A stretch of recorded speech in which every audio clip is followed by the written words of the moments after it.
നമസ്കാരം. ദേശീയ രാഷ്ട്രീയത്തിൽ അതീവ ഉത്തരവാദിത്തമുള്ള ഭരണഘടനാ പദവികൾ കൈയാളുന്ന നേതാക്കൾ പൊതുവേദിയിലോ ഔദ്യോഗിക സാമൂഹ്യ മാധ്യമ അക്കൗണ്ടുകളിലോ ഒരു വിഷയം അവതരിപ്പിക്കുമ്പോൾ പുലർത്തേണ്ട ഏറ്റവും കുറഞ്ഞ ജാഗ്രതയോ ഗൗരവമോ പ്രതിപക്ഷ നേതാവായ രാഹുൽ ഗാന്ധിക്കോ അയാളുടെ സോഷ്യൽ മീഡിയ കൈകാര്യം ചെയ്യുന്ന ഉയർന്ന ശമ്പളം കൈപ്പറ്റുന്ന അണിയറ പ്രവർത്തകർക്കോ ഇല്ലെന്ന് വീണ്ടും തെളിയിക്കുന്ന ഒരു പുതിയ വിവാദം തലപൊക്കിയിരിക്കുകയാണ്. പ്രധാനമന്ത്രി നരേന്ദ്രമോദിയുടെ വിദേശ നയങ്ങളെയും നയതന്ത്ര നീക്കങ്ങളെയും എങ്ങനെയെങ്കിലും തരം താഴ്ത്തി കാണിക്കണമെന്ന രാഷ്ട്രീയ അന്ധത മൂലം വസ്തുതകൾ കൃത്യമായി പരിശോധിക്കാതെ രാഹുൽ ഗാന്ധി പങ്കുവച്ച എക്സ്പോസ്റ്റ് ഒടുവിൽ അദ്ദേഹത്തിന് തന്നെ അപക്വതയ്ക്ക് വീണ്ടും തെളിവായി മാറിയിരിക്കുകയാണ്. വിദേശകാര്യങ്ങളുമായി ബന്ധപ്പെട്ട അതീവ ഗൗരവമേറിയ ഒരു സാമ്പത്തിക നയതന്ത്ര വിഷയം ഉന്നയിക്കുന്നതിനിടയിൽ പോസ്റ്റിനൊപ്പം നൽകിയ ചിത്രത്തിൽ നോർവേയുടെ ദേശീയ പതാകയ്ക്ക് പകരം മറ്റൊരു നോർഡിക് രാജ്യമായ സ്വീഡന്റെ പതാക ഉൾപ്പെടുത്തിയത് കേവലം ഒരു അശ്രദ്ധയല്ല, മറിച്ച് അന്താരാഷ്ട്ര വിഷയങ്ങളിൽ രാഹുൽ ഗാന്ധി പുലർത്തുന്ന വിഡ്ഢിത്തവും വിവരക്കേടുമാണ് എന്നാണ് പരക്കെയുള്ള വിമർശനം. രാഷ്ട്രീയ എതിരാളികൾക്ക് സ്വന്തം ആയുധം എറിഞ്ഞു കൊടുക്കുന്ന തരത്തിലുള്ള ഈ ബാലിശമായ അബദ്ധം ഭരണകക്ഷിയായ BJPക്ക് കോൺഗ്രസിനെതിരെയും പ്രതിപക്ഷ നേതാവിനെതിരെയും കടുത്ത രാഷ്ട്രീയ ആക്രമണം അഴിച്ചുവിടാൻ വലിയ അവസരമാണ് ഒരുക്കിക്കൊടുത്തിരിക്കുന്നത്. നിമിഷങ്ങൾക്കകം ഈ മണ്ടത്തരം സമൂഹ മാധ്യമങ്ങളിൽ പരസ്യമാവുകയും രാഹുൽ ഗാന്ധിയെയും അയാളുടെ സോഷ്യൽ മീഡിയ സംഘത്തെയും നാണം കെടുത്തുന്ന തരത്തിലുള്ള കടുത്ത ട്രോളുകളും രാഷ്ട്രീയ വിമർശന ശരങ്ങളും ഓൺലൈൻ പ്ലാറ്റ്ഫോമുകളിൽ നിറയുകയും ചെയ്തു. അദാനി ഗ്രൂപ്പിൻ്റെ ഉപകമ്പനിയായ അദാനി ഗ്രീൻ എനർജിയെ നോർവേയുടെ പരമാധികാര വെൽത്ത് ഫണ്ട് തങ്ങളുടെ നിക്ഷേപ പോർട്ട്ഫോളിയോയിൽ നിന്ന് ഒഴിവാക്കിയ വാർത്തയെ മുൻനിർത്തി പ്രധാനമന്ത്രിയെ വ്യക്തിപരമായി അധിക്ഷേപിക്കുക എന്നതായിരുന്നു രാഹുൽ ഗാന്ധിയുടെ ലക്ഷ്യം. കഴിഞ്ഞ 40 വർഷത്തിനിടയിൽ ആദ്യമായി ഒരു ഇന്ത്യൻ പ്രധാനമന്ത്രി നോർവേ സന്ദർശിക്കുന്ന വേളയിൽ തന്നെ ഇത്തരമൊരു സാമ്പത്തിക തിരിച്ചടി ഉണ്ടായി എന്ന് ചൂണ്ടിക്കാണിച്ചാണ് രാഹുൽ ഗാന്ധി കേന്ദ്ര സർക്കാരിൻ്റെ നയതന്ത്ര സമീപനങ്ങളെയും രാഷ്ട്രീയമായി പ്രതിരോധത്തിലാക്കാൻ ശ്രമിച്ചത്. എന്നാൽ പ്രധാനമന്ത്രി സന്ദർശിക്കുന്ന രാജ്യത്തിൻ്റെ പതാക ഏതാണെന്ന് പോലും അറിയാത്ത രാഹുൽ ഗാന്ധി എങ്ങനെയാണ് ഇന്ത്യയുടെ വിദേശ നയങ്ങളെ വിലയിരുത്താൻ യോഗ്യനാക്കുന്നത് എന്ന ചോദ്യമാണ് പൊതുജനങ്ങൾക്കിടയിൽ നിന്ന് ഇപ്പോൾ ഉയർന്നു വരുന്നത്. ഒരു ഭാഗത്ത് നോർവേയുടെ സാമ്പത്തിക നിലപാടിനെക്കുറിച്ച് വലിയ പ്രസംഗങ്ങൾ നടത്തുമ്പോൾ തന്നെ ചിത്രത്തിൽ സ്വീഡന്റെ പതാകയും അത് തിരിച്ചറിയാതെ ചില സൈബർ ഉപയോക്താക്കൾ സ്വീഡന്റെ പതാകയാണ് തരത്തിലുള്ള ചർച്ചകളും ഉയർത്തിയത് രാഹുൽ ഗാന്ധിയുടെ ഡിജിറ്റൽ ടീമിന്റെ നിലവാരമില്ലായ്മയെ പൂർണ്ണമായും തുറന്നു കാട്ടുന്നു. അന്താരാഷ്ട്ര തലത്തിലുള്ള സുപ്രധാന ചിഹ്നങ്ങൾ പോലും തിരിച്ചറിയാൻ കഴിയാത്ത വിധം അറിവില്ലായ്മയും അലസതയും നിറഞ്ഞൊരു സംഘത്തെയാണോ പ്രതിപക്ഷ നേതാവ് ചെല്ലും ചെലവും കൊടുത്ത് കൂടെ കൊണ്ടു നടക്കുന്നത് എന്ന പരിഹാസമാണ് സോഷ്യൽ മീഡിയയിൽ ഇപ്പോൾ ഉയരുന്നത്.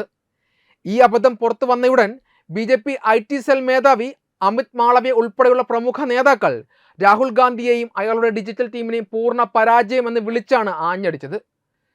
അന്താരാഷ്ട്ര നയതന്ത്ര വിഷയങ്ങളിൽ പ്രതിപക്ഷ നേതാവ് പുലർത്തുന്ന ഇത്തരം തമാശ രൂപേണയുള്ള സമീപനങ്ങൾ ഇന്ത്യ എന്ന രാജ്യത്തിൻ്റെ പ്രതിപക്ഷത്തിന് തന്നെ നാണക്കേടാണെന്ന് BJP വക്താക്കൾ ആരോപിക്കുന്നു. വിദേശകാര്യങ്ങളിൽ ഒട്ടും ഗൗരവമില്ലാത്ത സമീപനമാണ് രാഹുൽ ഗാന്ധി എപ്പോഴും സ്വീകരിക്കുന്നത് എന്നും ഭാവിയിൽ പ്രധാനമന്ത്രി പദവി ആഗ്രഹിക്കുന്ന ഒരാൾക്ക് ഒരു വിദേശ രാജ്യത്തിൻ്റെ പതാക പോലും തിരിച്ചറിയാൻ സാധിക്കാത്തത് കടുത്ത വിഡ്ഢിത്തമാണെന്നും BJP അനുകൂലികൾ വാദിക്കുന്നു.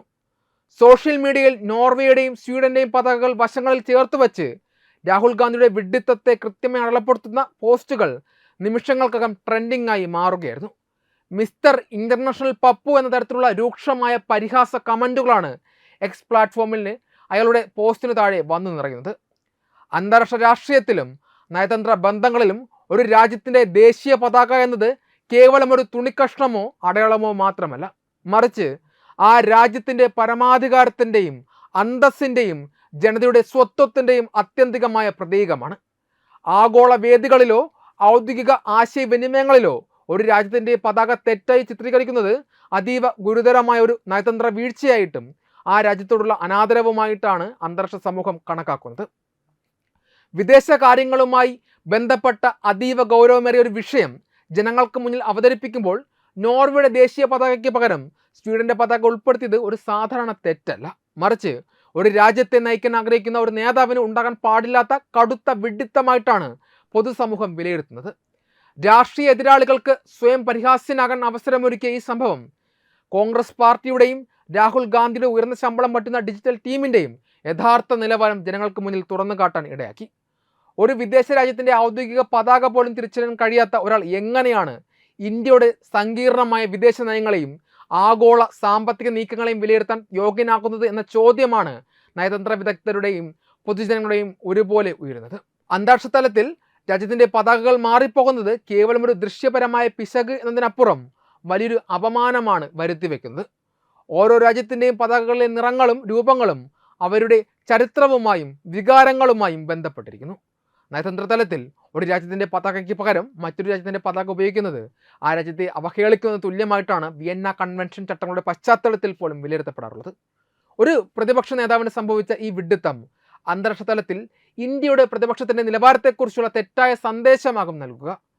ഈ അബദ്ധം പുറത്തു വന്നയുടൻ BJP IT സെൽ മേധാവി അമിത് മാളവ്യ ഉൾപ്പെടെയുള്ള പ്രമുഖ നേതാക്കൾ രാഹുൽ ഗാന്ധിയെയും അയാളുടെ ഡിജിറ്റൽ ടീമിനെയും കഠിനമായ ഭാഷയിലാണ് വിമർശിച്ചത്. വിദേശകാര്യങ്ങളിൽ ഒട്ടും ഗൗരവമില്ലാത്ത സമീപനമാണ് രാഹുൽ ഗാന്ധി എപ്പോഴും സ്വീകരിക്കുന്നത് എന്നും പ്രധാനമന്ത്രി പദവി ആഗ്രഹിക്കുന്ന ഒരാൾക്ക് ഒരു വിദേശ രാജ്യത്തിൻ്റെ പതാക പോലും തിരിച്ചറിയാൻ സാധിക്കാത്തത് കടുത്ത അറിവില്ലായ്മയാണെന്നും BJP ചൂണ്ടിക്കാണിക്കുന്നു. രാഷ്ട്രീയ വടംവലികൾ ശക്തമായ നിലവിലെ സാഹചര്യത്തിൽ ഈ സംഭവം രാഹുൽ ഗാന്ധിയുടെ രാഷ്ട്രീയ പക്വതയില്ലായ്മയെ വീണ്ടും പൊതുജന മധ്യത്തിൽ ഉറപ്പിക്കുന്ന ഒന്നായി മാറി.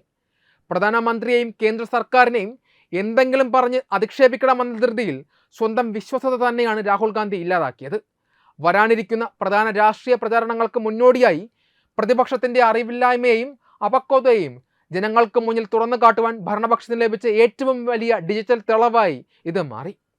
വിദേശ മണ്ണിൽ പോയി ഇന്ത്യയുടെ ജനാധിപത്യത്തെയും ഭരണ സംവിധാനങ്ങളെയും നിരന്തരം വിമർശിക്കുന്ന പ്രതിപക്ഷ നേതാവിന് ലോകരാജ്യങ്ങളുടെ അടിസ്ഥാന വിവരങ്ങൾ പോലും അറിയില്ല എന്നത് രാജ്യത്തെ വോട്ടർമാർക്കിടയിലും വലിയ ചർച്ചയാവുകയാണ്.